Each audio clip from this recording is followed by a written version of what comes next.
Bonjour à toutes et à tous, bienvenue dans Virage Digital. Vous pouvez tweeter tout au long de ce live avec le hashtag Virage Digital. Dans quelques instants, Éric Scherer et Édouard Minc parleront de la révolution du digital dans les médias. Puis Cyril Zajac viendra nous présenter OmniLive, son lecteur vidéo multicaméra. Enfin, Sigrid Pierrard viendra nous présenter le clin d'œil de la semaine. Mais tout de suite, place à l'info avec la revue de presse.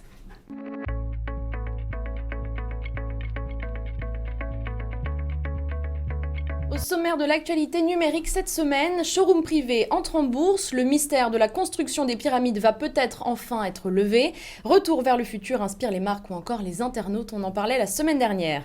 Et on commence tout de suite avec l'introduction en bourse prévue pour vendredi prochain de showroom privé.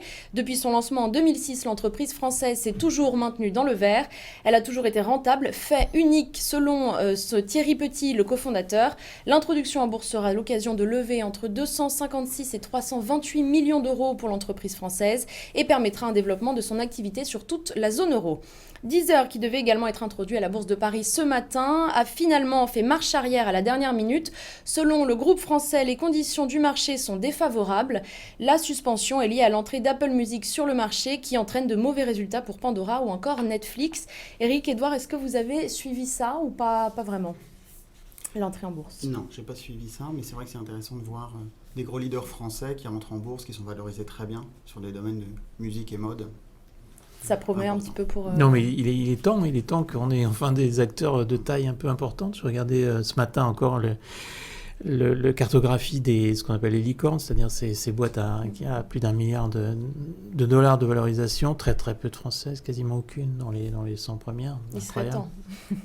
Et on va tout de suite partir en Égypte. En 4500 ans, personne n'a encore réussi à lever le secret de la construction des pyramides. Comment ont-ils fait pour assembler 2 millions de blocs sans l'aide de machines, évidemment ? Le mystère reste entier, mais peut-être plus pour longtemps. Une mission internationale composée de la faculté des ingénieurs du Caire, d'ingénieurs français ou encore japonais et canadiens va tenter d'y voir plus clair. Alors on va tout de suite regarder une vidéo. Comme on le voit à l'instant, à l'aide de 3 technologies innovantes, ils vont examiner sous toutes les coutures 4 pyramides, dont celle de Khéops. La première est une caméra infrarouge qui permettra de voir les écarts de température à l'intérieur pour peut-être découvrir des galeries ou des cavités. La deuxième est une technologie japonaise qui permettra de voir à l'intérieur de la pyramide pour détecter les écarts de densité cette fois.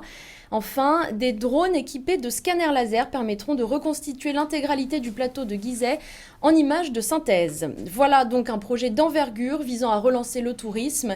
Et cette mission est, je le précise, est la plus ambitieuse jamais entreprise par l'Égypte. Et on termine tout de suite avec retour vers le futur. Il y a une semaine, jour pour jour, Marty McFly arrivait dans le futur, le 21 octobre 2015 très précisément. Évidemment, de nombreux internautes, mais aussi de nombreuses marques ont saisi l'occasion pour faire parler d'eux. C'est le cas notamment de Toyota qui a fait appel aux 2 acteurs mythiques du film pour l'occasion. On regarde tout de suite.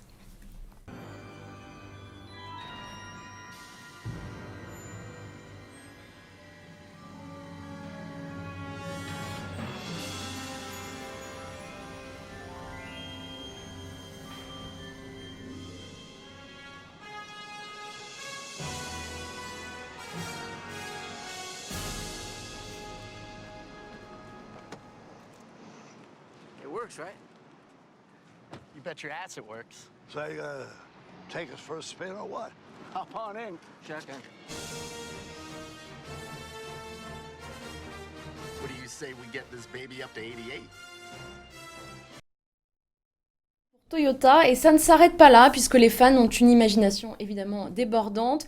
Une parodie en Lego a également été réalisée. On regarde ce que ça donne tout de suite.